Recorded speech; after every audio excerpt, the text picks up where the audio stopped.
And I want to say welcome. I am Kim Ingram, and I'm the Director of Ministerial Services here for the annual conference. And on behalf of the Leadership Development Team, we are glad that you're joining us for this first, what we call a webinar, but it's really a Zoom meeting. But who wants to invite somebody to a Zoom meeting? So we're glad that you're a part of this first Leadership Development webinar that we are offering. And we're kicking it off with a really exciting guest. And so, Carl, I think you can go ahead and spotlight us, and we will introduce Anne and start the conversation. So this is Reverend Dr. Anne Conover. Anne is a deacon in the Western North Carolina Annual Conference, and we are going to be talking today about art as a means of grace. Anne is the artist in residence at College Place United Methodist Church, which is in Greensboro. And she has a studio at the church that we'll have a chance to look at along the way. She is a spouse, a mother of 3 sons, and a grandmother of 2 grandsons and a granddaughter. And she and Cam, her husband, also serve as pastors of Pelham United Methodist Church. So she has a very full life, and we're excited and I'm delighted that she was able to spend some time with us today to talk to us about art as a means of grace. Welcome, Anne. Thank you. Thank you. It's great to be here. I'm excited about this. This is fun. I'm so excited to share this wonderful place that I get to work in too. So we look forward to talking more about that. But we want to introduce the conversation by saying that this is a part of a series related to D-Men's doctorate in ministry that we've been trying to highlight, whether it's a podcast or a preaching cohort or now in this webinar. Some of our clergy in Western North Carolina who have done their doctorate in ministry in areas that instead of just learning themselves, we wanted to find a way for them to share some of what they've learned with other people. And so you did your D-Min at Wesley, right, Anne? yes, I did. So let's talk about that just for a minute. You had been in ministry for a while when you decided to pursue the D-Min. What made you go in that direction? Well, I took a class from Catherine Kapikian at Wesley Seminary one summer. It was art and spirituality. And I went up there, I took it for credit. It was in the master's program, but it's one of the things that helped me really realize that I had finally put the 2 loves of my life together in one place. And it just lit a fire under me to be there at Wesley and experience all of this theology that connected with my spirit really and my call. So I went back up there to take more courses. I didn't really even start it with the idea that, I've got to, have this D-Min. I just wanted to take the classes and I wanted to learn. And by the time I got to where I had to write the paper, I was like, well, I might as well just write the paper and get the D-Min. So you really didn't pursue the D-Min, and originally you just pursued kind of more education and something that was in your heart. That's great. Yes, yeah. And I just, when it was over, I was just almost sad because it was just so exciting to me to read and learn and be with all these other artists and it was the arts, theology and the arts. So there were musicians and dancers and poets and writers and visual artists, and it was wonderful. I loved it. Yeah. So I got the D-Min, but my pursuit wasn't, I've got to have a D-Min. It was just learning more. Yeah.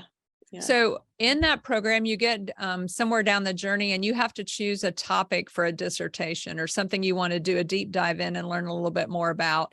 And that's where it came onto our attention of this work that you've done when we did a survey of the clergy who have done D-Mins. Tell us a little bit about what your focus for your dissertation was and how you came to that decision. Well, I have been in art my whole life, and I was an art teacher during the early years of in the 80s when Cam was in seminary. I taught art, and I just saw so many ways that children, especially since I was teaching children, express their heart through their art, and that it was a way. And I actually had one child who, was having great difficulty with grief from her grandfather, and I had worked with her using visual art, and we didn't know what was the problem, but through doing that, I was able to find out that she was grieving so bad because she had not said goodbye to her grandfather. And the last thing she had done before he was put in the hospital was she had told him she hated him. Uh-huh. And so she was having real problems. So through visual art, I had her go in a way, to the hospital room and tell him goodbye by being able to draw it. And it really changed her, amazingly. And I realized that God really could help. Art could really help people connect with God, and that God could even help heal through that. And so that was one of the early things that I was able to experience, and wanted to learn more about it. And then as I went through the ordination process and I learned more about John Wesley and the means of grace, and I thought, well, that's exactly what art is. It's a way that we can experience God's grace and love in our life, because all of art God is the creator, and he created each of us in his image. And because of that, each of us has the gift of creativity. And so that was something that just helped me, because I would do these workshops with people and they would say, I can't do that. I can't create. I can't even draw a straight line. And I'm like, no, you can do it. You can do it. God put that in you to create. And, if you think about it, humans are the only part of creation that can create. Now birds make beautiful bird's nests, but every hummingbird makes the same bird nest. It's not something that they are creating. It's something that was, programmed into them in a way. But artists and humans can create things which comes from them. But I believe all of it comes through us from God. And so that's what I think is art as a means of grace. It's a way that we can connect with God. And in my work at Wesley, I realized that we can grow spiritually through visual art.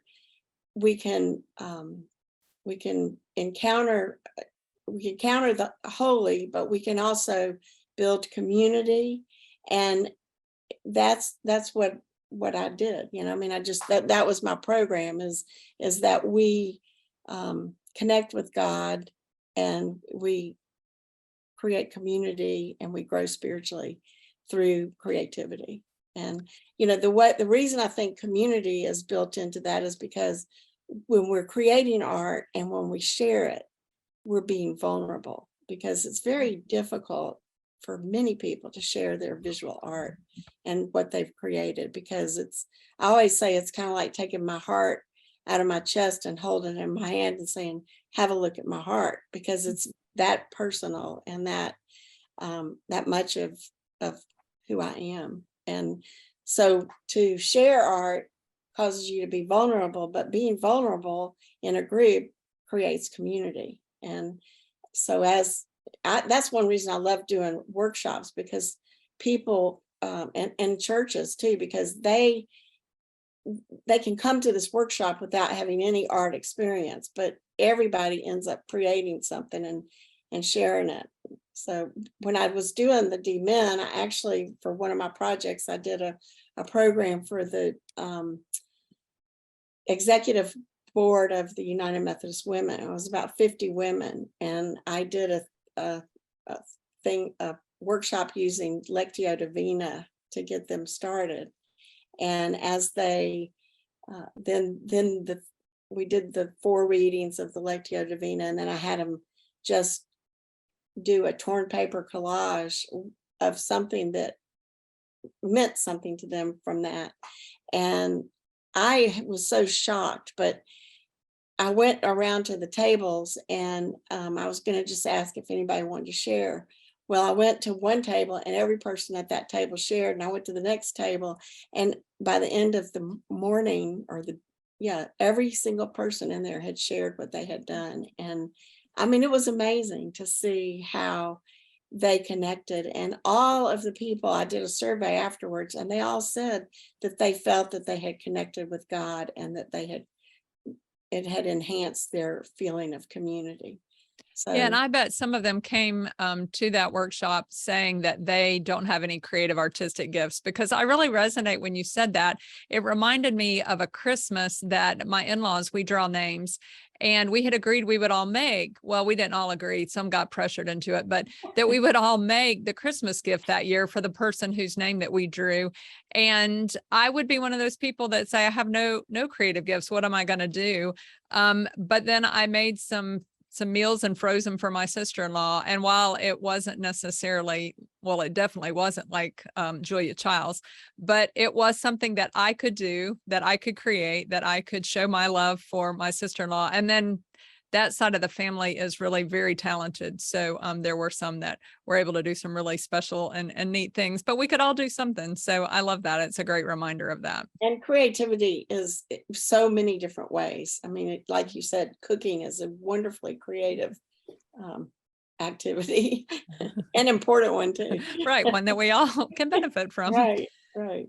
So I want to talk a little bit about your experience as an artist in residence. So, and to introduce that idea, I listened to the podcast that you did with Gloria Hughes in the Appalachian District.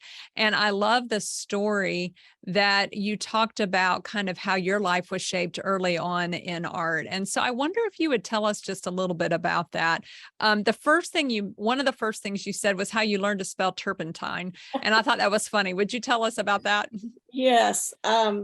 When I was growing up, we lived in a 2-story house that had a basement, and my mother had a studio in the basement, but often she also had a little porch, and she would paint out there sometimes. And I was probably about 5 or 6. I mean, I was very young.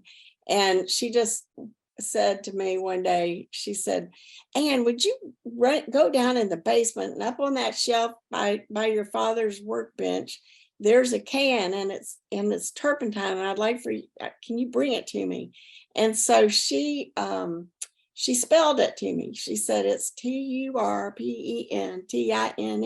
And she said, now say it again. And so she broke it down into three letter segments. And she said, you say that over and over and over again until you get down there, and then you look for the can that has that on it. And so I did. I was TURPE. And when I got down there, I found that can, and I was so proud of myself, because I was really young, and I was like, that's the longest word I've ever spelled. Maybe I was about 6 or 7, probably 7 maybe, but because I could read. I couldn't read when I was 5. So, but I was so excited that I had found the turpentine. And so then I took it back up to her. But she was an inspiration to me, and she painted, and she did portraits and pastels and landscapes, and she primarily worked in oil too. And so I grew up, or my early years were sitting on her studio floor. I have great memories of just sitting on the floor playing and using art material and looking at art books, and it was just a wonderful way to grow up. And I used to say, when I came home from school, I didn't smell cookies baking in the oven or dinner cooking, but I smell the smell of oil paint and turpentine. And still to this day, it's just one of the greatest smells. And, I just love it. Reminds you of your mother. Yeah, the smell of home. Oh, that's really neat. So you were appointed in 3 different churches before you have ended up where you are now in retirement. And I wonder if you would just tell us, kind of to set the framework, because you haven't always been an artist in resident. It hasn't always been the primary part of your ministry. Tell us a little bit about the context of ministry you served in before you got to College Place. Well, I was primarily working with children, Christian education, director of Christian education, although when I was working with Oliver Helsebeck at Yadkinville, my title was director of worship. Was it worship arts or director of, I can't even remember. I think it was, but anyway, it was something like that. It was, or director of, I can't exactly remember, but he was really interested in what I was doing, and I would have a program every Wednesday night and use art in some way with a spiritual focus, a spiritual prompt, and then art. And so that was a time when I really did use art. And that also, they had a house that was an empty house at that church, and I had the idea, well, I could just use that as a studio, and so it was sort of the beginning of the artist in residence idea for me. And every month I had people from the adult daycare, the developmentally challenged adults that were in daycare, and I would have them come to that studio and work there. But the other churches, it was mostly just Christian education. However, I always used a lot of art in everything that I did. And that, like I said, I had this child that was having problems with grief, and I use art to help people too. So I'm not an art therapist, but because that's really more psychology, but I think I'm kind of like sometimes a Christian art therapist, with the spiritual side of it. Yeah, that's neat. So your story of ordination also is a significant part of your story of connecting art and faith. Would you tell us about how that happened and what that did for you? Yes, that really was a turning point in my life. And I actually had not painted for about 30 years, or because I had a little moment where I sort of shut down with painting and felt like I couldn't be as good as my mother, and I never would be, so I might as well not try. And so even all through college, I quit painting, and I did everything 3D. So when we were doing the D-Min, I realized how important not D-Min, my ordination, how important art had been in my life, and how it was the thing that, I taught art, and I worked at the High Museum of Art in Atlanta, and I did different things, but I had sort of laid it down when I early in my marriage, when I really rededicated my life to Christ. And I felt like, well, if I am this, if this is going to be such a priority, then my art should be reflecting Christian art. And so I didn't want to paint paintings of crosses and Christian symbols. So I just quit. I just didn't do it because I thought it had to have some kind of blatant Christian message. And when I was going through ordination, I realized that my art is such a part of who I am, that it's actually my voice, and that's the voice God has given me. And when Gloria Hughes and I actually did a banner for the Meisenheimer campus in the chapel. They asked me to do it for my master's project at Pfeiffer, and I said I can't do something that big by myself. And so Gloria and I were both in the program, and I knew, she does beautiful quilts and sewing, and I said, let's get together and do this together. And so we did it together as our master's project. And while I was working on that, Diane Marsden was my mentor for ordination, and she would come over and see us working, and she'd say to me, Anne, you are an artist. And I would say, I'm not an artist. My mother's an artist, but I'm not an artist. And she just over and over, she just kept saying that to me. You are an artist. You are an artist. And God really used Diane and the ordination process to help solidify that in me. And that's when I began to go back to painting after that, because I realized that I do have the gifts. And I mean, it's a gift to care that much, but I also have the knowledge, and I think everybody can have the visual art knowledge, the color, design, line, the elements of art. And I had grown up with it my whole life. And that's when I realized that God was actually calling me to be a visual artist, and that was my voice. And when I went through ordination, I did preach a sermon, but I also said, remember, I did this for annual conference, this artwork on the stage, and that's my voice too. So they said, yeah, that is your voice. So it was really affirming. That's great. Well, Yeah, we're going to look at a little bit of your art before we move into the part of the art that you're doing now at College Place. So I'm going to share my screen. Jason, why don't you come over here and put your chair over here with me? Okay. Are you looking at the slideshow? Me? No. Oh, sorry. Yeah, all of you. Anybody? Or are you looking at the? As you are started your screen sharing. Jason is here with me. Okay, we're gonna have to hold on. Can you hear me? Yes. I can hear you, but there's nothing there. Okay, so I have just encountered a periodic problem that I have. So we're going to keep talking to Anne until my computer quits. I'm sorry about this. This happens every once in a while, and I don't know why. Yeah. I mean, there are some of those, the Beatitudes, and then, that is a whirlwind. But so it's neat to see and to be a part of. So I'm grateful for that. Yeah, we're really grateful too. And, before COVID, I was doing a group with the children once a month, and it was one of my favorite things. I try, because they're not charging me rent, I try to give, back to the church. And so I'm just available to them in any way I can be. And I did do several series of bulletin covers and, original art that they can keep and have and use whenever they want to. Yeah, that's been really neat. Especially Lent is a good time to do that kind of stuff. Kind of a collaboration between Anne and our bulletin covers, and there's used on backdrops, screens and stuff in the sanctuary, or Advent, kind of a building. We had stamps, and created those each week, and we added a candle each week I added a flame for the Advent wreath. Yeah, the stamp was a lino block print.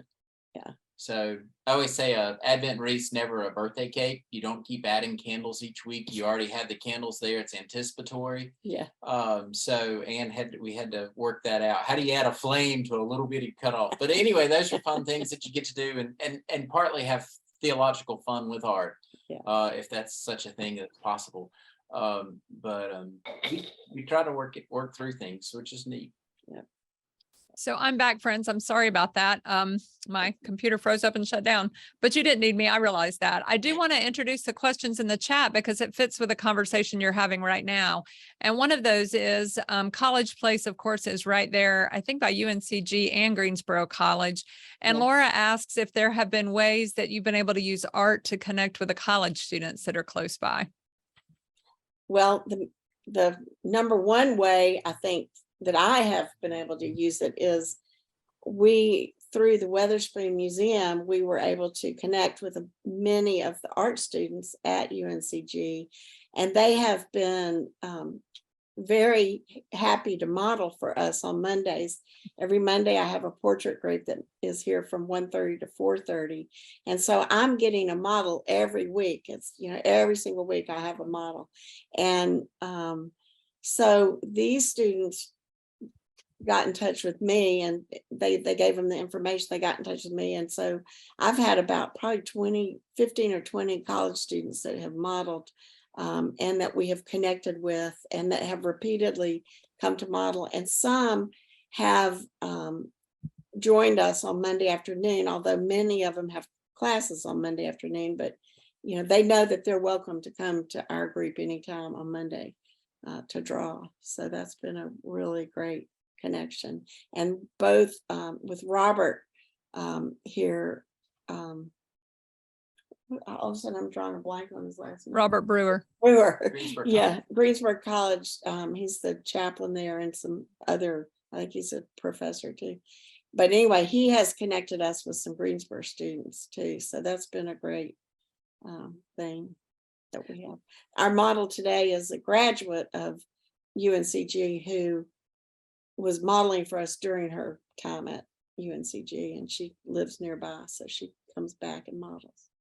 So Ed asked the question, have you considered using produced arts as a missional fundraiser? Well, no, I haven't.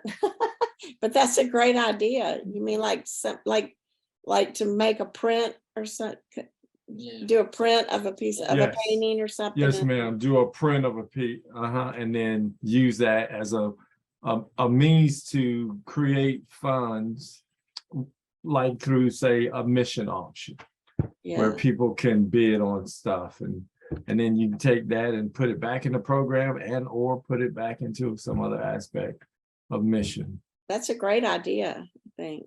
I was trying to see more people, but I don't know how to do it. Yeah, and we'll come back to that in a few minutes. I just wanted to insert those questions while they were part of the conversation with you and Jason.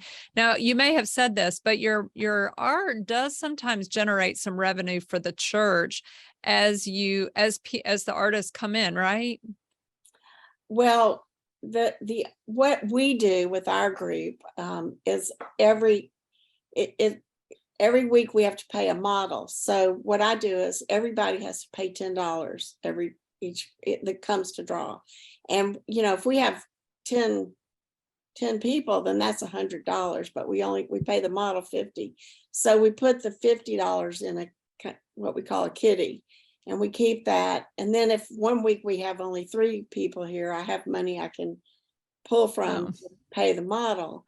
But about once a quarter, we give a donation to the church out of that kitty. We kind of, pare it way down and give money to the church, just as appreciation for using the space and the electricity and that kind of thing. And then also there's a classroom here that we've had classes in. And when we have a guest artist teach, then that part of our agreement is that I'm the facilitator of that. So I actually take the class for free, and I facilitate on behalf of the church. So we ask that they give 30% of their tuition to the church, and then we split it. They give me 15% for being here and taking care of the building and facilitating it, then they get 15%. So that's a little bit of income for both of us.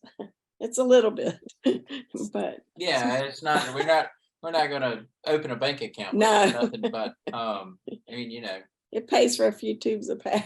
yeah, a little bit of paint and a little bit of power. Yeah. That's basically what it winds Right. up being. So. Right. So that's a question I hadn't thought of, but fits into this part of the conversation. Does the church, so when you do children's art or that kind of thing, is it a part of the ministry of the church? And does the church have money in their budget to pay for the supplies? Well, the way this space that I'm in is underneath the sanctuary. So it's like, if you can imagine, a fellowship hall with six rooms off of it. And so this is one room, and there's an identical room on the other side of this wall right there. And that room is set up just for the church, pretty much. It's got supplies in there. It's set up for children. In one of the slides, you saw a picture of the children painting a mural. And so I have part of that set up for children, and there's supplies in there all the time for children. If anybody wanted to come from, on a Sunday and go down there, they could draw or paint or whatever they clean up. And and so it's set up. I've got clay in there, and temper paint and smocks and brushes and paper. Yeah, and there's a little bit, I mean, we don't have tons of money for paints, but I mean, there's always, some, and then sometimes, Anne will use some of hers, and then we'll buy some more of that. I mean, it's just this weird communal kind of Yeah, thing. we just work it It's a out. little bit scriptural, but I mean, Yeah. we try to work out some of this, but we don't, count, how much ounces of paint the kids use versus, I mean, that can get to be a nightmare. None of us have time for that. No, but- I'm always coming in here getting something for them to use, and Yeah. it's just part of the way we do it. So And did you share the slideshow while I was out? no, Okay, so can we look at, we're going to try one more time. Wow. Okay, do you see the lambs? Yes. Okay, I'm going to start the slideshow. The first slides that we're going to look at are your art, and would like you to tell us about it. And then we'll look at the studio a little bit. But you said that you weren't a Christian artist, but that sometimes because you didn't want to paint Christian things, but the first thing I saw thought of when I saw these lambs was a reflection of your faith. Do you want to tell us about them? Well, that it really is a reflection of my faith, because early on I used to collect little sheep because, you know, we're sheep of the fold and Jesus is our good shepherd. And so I love baby lambs and sheep. And actually what I believe is that all of creation, anything I paint is really a reflection of my faith, because God is in it all. And that was a wonderful revelation for me to realize that I didn't have to have a blatantly Christian symbol. So this is, yes, this is sheep, and actually a woman who has a farm in Shelby where we had served back in the early 80s, raises lamb. She has sheep, and she raises sheep and has and I think she sells, you know, she takes them and has I mean, it's like a farm. So she raises the lambs and sends them off, and but she loves sheep too. And so she saw this painting and she bought it. And but it's one of my favorites. You know, I love the way they're just nuzzling up to each other. So this looks like a different kind of art. Yeah, this is a lino block print where you actually carve out, the white part is actually carved out of the block, and then I've inked the block and made a print. And this could be the thing that Ed recommends that you use to make prints and sell at Advent. yeah. Absolutely. Absolutely. Or something like that. The other cool thing about it was that, you know, we actually used the blue throughout Advent, and that had the Advent wreaths, and this was actually our Christmas service bulletin cover. And I got technical and changed the color to gold. Right. And so then we had a gold color printer, you know, so we could play with it. Although it's actually blue on our bulletin, it was gold. It was pretty neat. Yeah. That is And neat. I could, you know, I could reprint that with gold ink. Yeah. So Dr. Ann, was the first one with the lambs, was that oil or watercolor? That's oil. Most of my paintings are in oil paint. Okay. Yes. Yeah. And then I love this one. Tell us about this one. Well, this is a torn paper collage, and actually the paper was like scrap paper. You can see some print on it, but I painted it before I tore it. So it's painted torn paper. And we did this for Pentecost. This was on the Pentecost cover. So that was really fun. I love doing torn paper. This is the painting of the house right out as you exit the parking lot. That's the house that's right across the street. And so one day, one of my friends, Judy Myler, who is a wonderful artist in Greensboro, we did a little plein air. We set up in the parking lot and did a little plein air painting of the house on Joyner Street. So that's neat. I didn't know that happened. It's the great thing is I don't know half of what goes on around here, so I'm getting entertainment too. And this was for one of the Lent bulletins, the rooster. You know, the rooster is a symbol of watchfulness, and so this is Peter denied Christ 3 times before the cock crowed. So that's also painted torn paper collage. And then the next ones are a couple of the, I guess, the people that you have. And I thought maybe there was a story and you could tell us about the medium you used. Well, this is a charcoal drawing. And this woman, her name is Kiana, and she modeled for us. And I have some good friends, Scott Burdick and Susan Lyon, who live in near Winston-Salem, and they're world-renowned artists, and I passed her name along to them, and Scott actually did a painting with her of her, and it was won a big award. So some of these models have never modeled before, but then they for art, and then they have a whole world open up to them. So, Wow. but she lives in Charlotte now. Now, this was not a model that modeled here. Actually, this was from a photograph, but it was right around the time of George Floyd. Yeah, and I did a drawing of George Floyd, very similar to this, but I don't want to send that one to you. But this is pencil, this is graphite, and I was playing around with cross hatching and drawing by cross hatching, and so that's what this is, a drawing of that. And this is this is kind of a neat story, but my daughter-in-law's parents sent me flowers for Mother's Day, and I was just like totally shocked and so grateful. They sent them to me because we kept Nora, my granddaughter, from when she was born. We're still keeping her in the afternoons, but we kept her so she didn't have to go to daycare during COVID. And they sent me flowers for Mother's Day, and so I painted a painting of them. So I think they're beautiful. Yeah, thank you. And this was, I think it was 2013. Yeah, it was annual conference 2013, and the theme was do justice, love mercy, and walk humbly with God. And so I did a panel. This is the original, the panel that was up on the stage was 12 feet by 9 feet, but the original painting was just 12 by 9 inches. And I painted it, and then we projected it, and I outlined it, and then I painted it again on canvas, and it was hung at annual conference. And now that painting is hanging in, I was serving Rehoboth United Methodist Church at the time, and they helped me pay for the paint. So after annual conference, I gave them that painting, and it's hanging in their Oh, family. that's great. And this is Easter Sunday this past year at Sedge Garden United Methodist Church, and they commissioned me to do an Easter banner, and they told me I could do anything. They didn't give me any parameters, and I was really thinking about you probably can't, this is how art develops.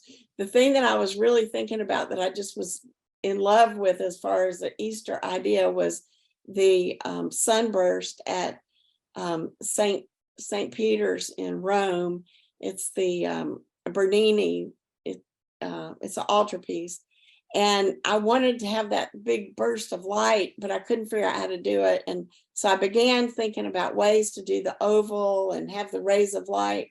And it actually, in St. Peter's, it has a dove in the middle. And I thought, well, I don't want to do a dove because that's more Pentecost. And so I was talking to somebody, and they said, well, what's another symbol of Easter? And I said, oh, the peacock.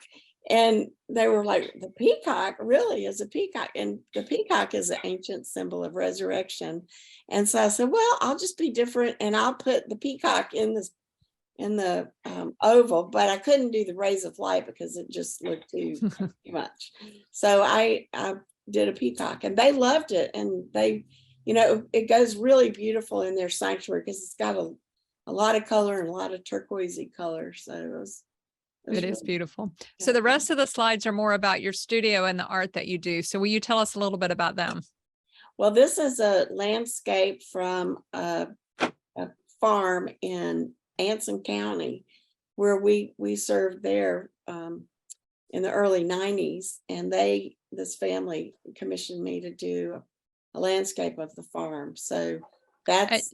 And you can tell the space. If you look on the right side, you can see the coat hangers outside in the hallway. You can tell that it looks like a Sunday school room, or formerly a Sunday school room. That's why I wanted to be able to see kind of the space. Yeah. And then this is... well, this is a studio painting with many of the people that have painted here. And the man that's modeling was a model that we had often. He's now moved away. But the artists that are standing facing the screen are all artists that are here that come regularly.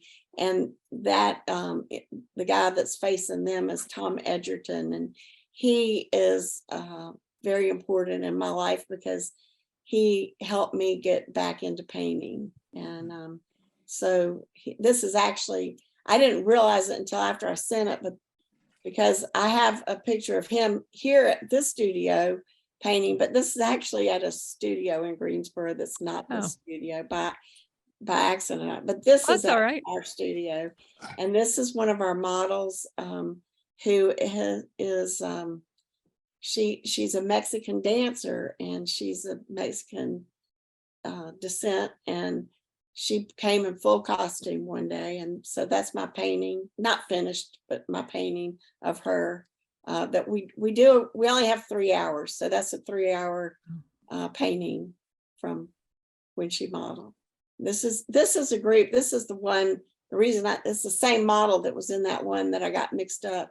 And this is a group of our faith. And this over here on the very far left, you'll see the man with his ear in the painting. That's the same, that's Tom Edgerton that was in the other painting. And then these are all artists that are local and very, very good artists. Some of them are very much award-winning artists that are, nationally recognized. What I thought was interesting is that they've just got chairs turned around with their kind of clipboard and their, like, it's not a high-tech kind of space. It's very low-tech, but it works for folks. Yes, it does. We have the old chairs from the 1955 edition. Yeah. And there's plenty of those suckers, and they're well built. They're ready to go. And they got another 40 years left in them anyway. So that's what we use. And some people bring their easels, and some people just prop them up on a chair. Yeah. And this must be the children's space. Yeah, this is the children's space. And then the tables at the back, I reserve for adult groups. And the kids have a great time. And there's the mural you referenced. Yeah, and Jason is such an amazing man. I just can't tell you how he helps with things. But I was telling him I wanted to be able to have a place where I could put paper on the wall and have children do murals. And I said, if we had a board or something, that way I wouldn't be worried about the wall. So the next day I come in, and he had 2 4 by 8 pieces of plywood that he had put up on the wall, so we could paint and not worry about making a mess. Oh, that's neat. And that's I think I was doing printmaking with the children there.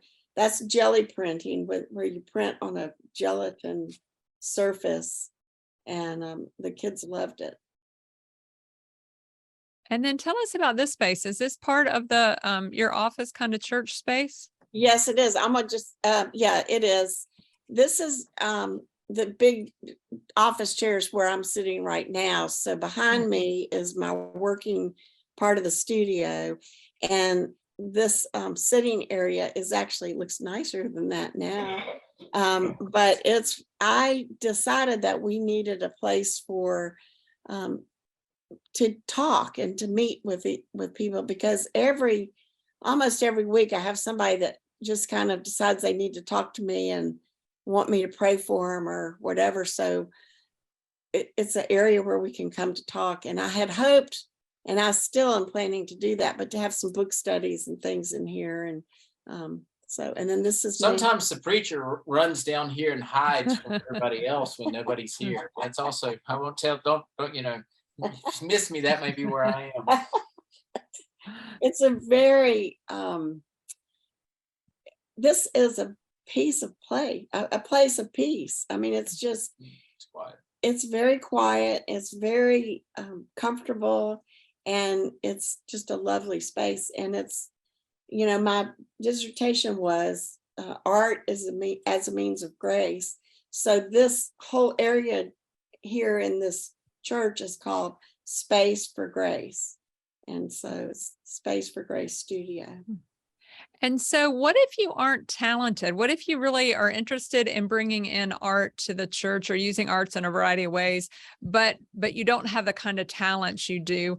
What are some ways that people can embrace art in their ministry and in their leadership, even if they can't paint?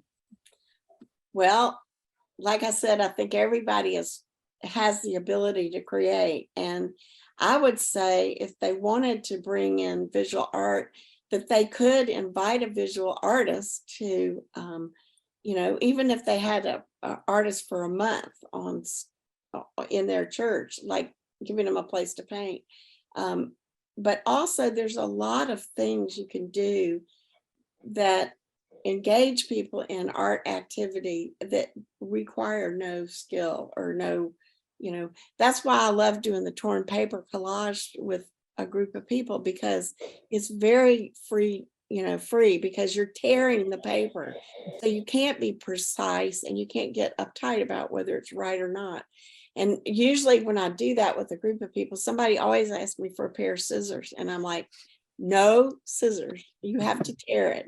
And so that's a really great way to get people involved. And also just, there's a book too, it's on the list that I gave you, but it's called Praying in Color. And it's really about doodling and then